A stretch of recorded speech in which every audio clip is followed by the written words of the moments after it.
Malam itu, jalanan ibu kota lengang, lampu jalan berkedip samar, dan udara terasa berat seolah pertanda akan ada sesuatu yang besar terjadi. Di sebuah pos polisi, suara radio komunikasi memecahkan kesunyian. Unit patroli periksa kendaraan tanpa plat yang melintas di Jalan Merdeka. Kendaraan melaju dengan kecepatan tinggi. Polisi Iqbal dan rekannya Satria segera menyalakan siren dan mengejar mobil hitam yang melaju kencang di jalan raya. Kendaraan itu berhenti mendadak di bawah lampu jalan, tepat di depan mereka. Iqbal keluar dari mobil patroli dan berjalan mendekati kendaraan tersebut. Satria berjaga di belakang, siap siaga. Kaca mobil perlahan diturunkan, memperlihatkan seorang pria berwajah keras dengan sorot mata tajam. "Selamat malam, Pak. Bisa tunjukkan identitas dan dokumen kendaraan?" tanya Iqbal dengan suara tegas. Pria itu diam sejenak, lalu menyodorkan sebuah kartu identitas. Iqbal mengernyit saat membaca tulisan di kartu tersebut, "Kopassus. Kami dari satuan khusus, tidak perlu ada pemeriksaan lebih lanjut," kata pria itu dengan nada datar. Iqbal menatapnya tajam. "Maaf Pak, tapi kendaraan tanpa plat harus tetap kami periksa, ini prosedur." Tiba-tiba, pintu mobil terbuka dan 3 pria berbadan kekar keluar. Mereka berdiri di belakang pria pertama. Postur tubuh mereka menunjukkan pengalaman tempur yang tidak bisa diremehkan. "Jangan buat ini sulit," kata salah satu dari mereka dengan nada dingin. Satria merasakan bahaya dan segera melapor lewat radio komunikasi. Tak butuh waktu lama, beberapa mobil polisi lainnya tiba di lokasi. Kini, 2 kubu aparat saling berhadapan, saling menatap penuh ketegangan. Iqbal tahu ini bukan situasi biasa. Apa yang sebenarnya disembunyikan oleh pasukan Kopassus ini? Kenapa mereka melaju di tengah malam dengan kendaraan tanpa identitas? Ketegangan semakin meningkat, satu perintah atau gerakan salah, dan situasi ini bisa berubah menjadi bentrokan besar. Salah satu anggota Kopassus melangkah maju, posturnya tegap dan ekspresinya tak terbaca. "Kami dalam misi rahasia, jangan menghalangi tugas kami," katanya tegas. Iqbal tetap pada pendiriannya. "Tanpa dokumen resmi, saya tetap harus melapor ke atasan, atau setidaknya beri kami alasan kenapa kendaraan ini melaju tanpa identitas." Salah satu polisi dari tim Iqbal bergerak maju, bersiap berjaga-jaga jika situasi memburuk. Sementara itu, anggota Kopassus lainnya terlihat berbisik satu sama lain, seakan sedang menimbang langkah berikutnya. Satria mencoba meredakan ketegangan. "Kita semua sama-sama aparat negara. Tidak perlu ada pertikaian di sini. Mungkin kita bisa selesaikan ini dengan komunikasi lebih baik." Namun, sebelum ada jawaban, suara radio komunikasi dari tim polisi berbunyi. "Ada laporan mencurigakan di area ini. Beberapa kendaraan lain tanpa plat terdeteksi." Iqbal menoleh ke arah Kopassus. "Apa ini ada hubungannya dengan kalian?" tanyanya curiga. Pria Kopassus yang berdiri di depan akhirnya mendekat.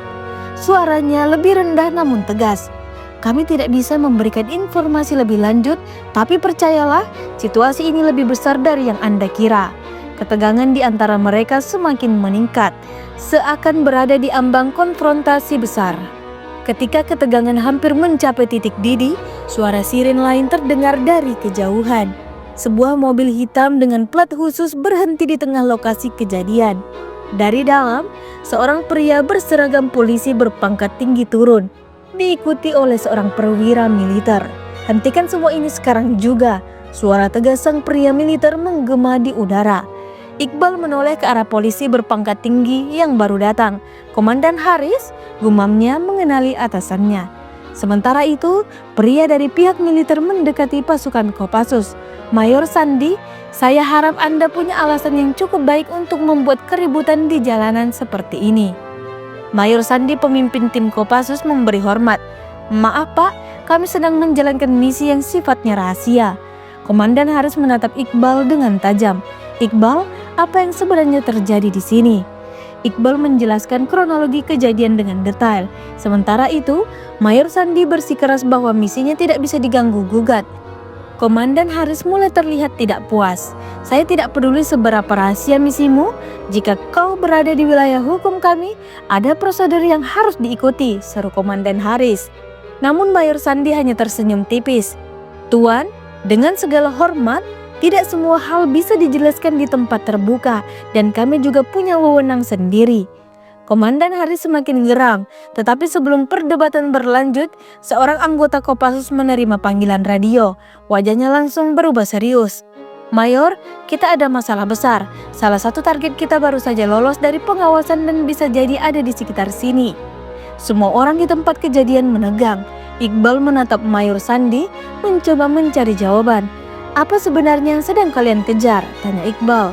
Mayor Sandi menarik nafas dalam, lalu akhirnya berbicara. "Kami sedang memburu seorang pembelot dan dia lebih berbahaya dari yang bisa kalian bayangkan." Iqbal dan Satria bertukar pandang. Seorang pembelot, seberapa besar ancaman yang dia bawa hingga Kopassus turun tangan? "Pembelot ini dulunya salah satu agen terbaik kami," lanjut Mayor Sandi. "Tapi dia berkhianat dan kini menjual rahasia negara ke pihak asing. Jika dia lolos, itu bisa menjadi bencana bagi keamanan nasional." Komandan Haris menghela nafas berat. "Lalu, di mana dia sekarang?" Seorang anggota Kopassus menerima laporan lain melalui radio. Target terlihat di sebuah rumah tua di pinggir kota, tidak jauh dari sini. Iqbal merasakan adrenalin mengalir. "Kalau begitu, kita bekerja sama. Polisi akan membantu pengejaran." Mayor Sandi menatapnya, lalu mengangguk. "Baik, tapi biarkan kami yang memimpin operasi ini." Mereka semua bergegas menuju lokasi, menuju konfrontasi terakhir yang bisa menentukan nasib negara. Iqbal dan timnya kini dihadapkan pada pilihan sulit. Mereka harus menentukan apakah mengikuti prosedur atau bekerja sama dengan Kopassus demi menangkap pembelot yang berbahaya ini. "Kami tidak bisa membiarkan orang ini lolos," kata Mayor Sandi. Komandan Haris berpikir sejenak, lalu mengangguk. "Baik, kita akan membantu, tapi aku yang memimpin operasi ini. Polisi akan mengamankan perimeter, kalian yang menangkap target." Mayor Sandi menatapnya sejenak, lalu akhirnya mengangguk, sepakat.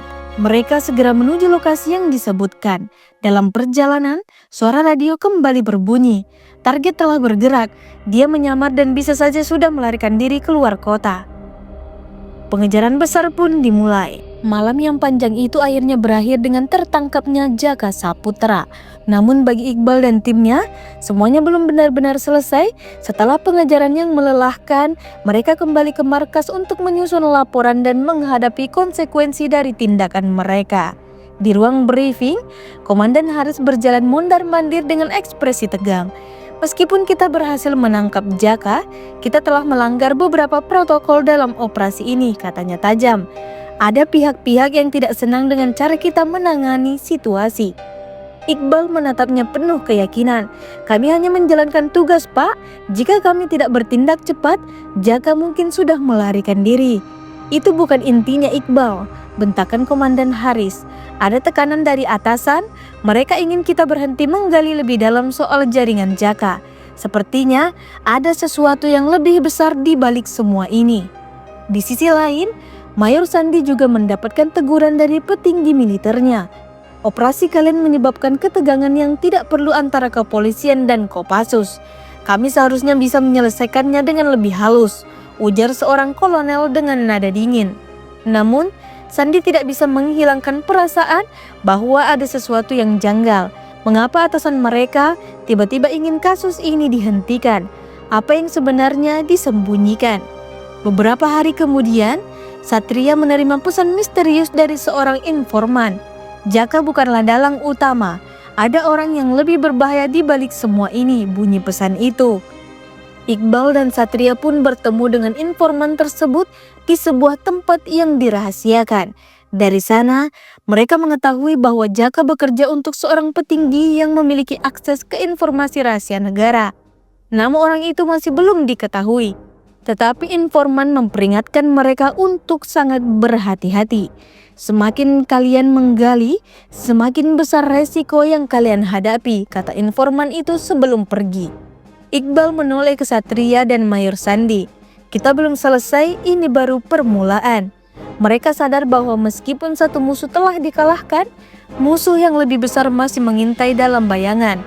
Kini mereka harus memutuskan apakah akan mengikuti perintah atasan dan mundur, atau terus menggali kebenaran meskipun nyawa mereka menjadi taruhannya.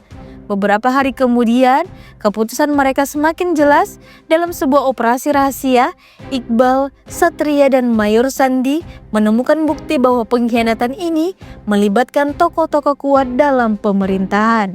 Namun sebelum mereka bisa bertindak lebih jauh, ancaman pun datang. Salah satu anggota tim mereka ditemukan tewas dalam keadaan misterius. Sebuah pesan singkat dikirim ke ponsel Iqbal, "Berhenti sekarang atau kalian berikutnya." Iqbal mengepalkan tangannya. Ini bukan lagi soal tugas atau perintah atasan, ini tentang keadilan. "Kita lawan," kata Iqbal mantap. Mayor Sandi dan Satria saling pandang sebelum mengangguk. Mereka tahu jalan yang mereka pilih tidak mudah, tetapi mereka tidak akan mundur.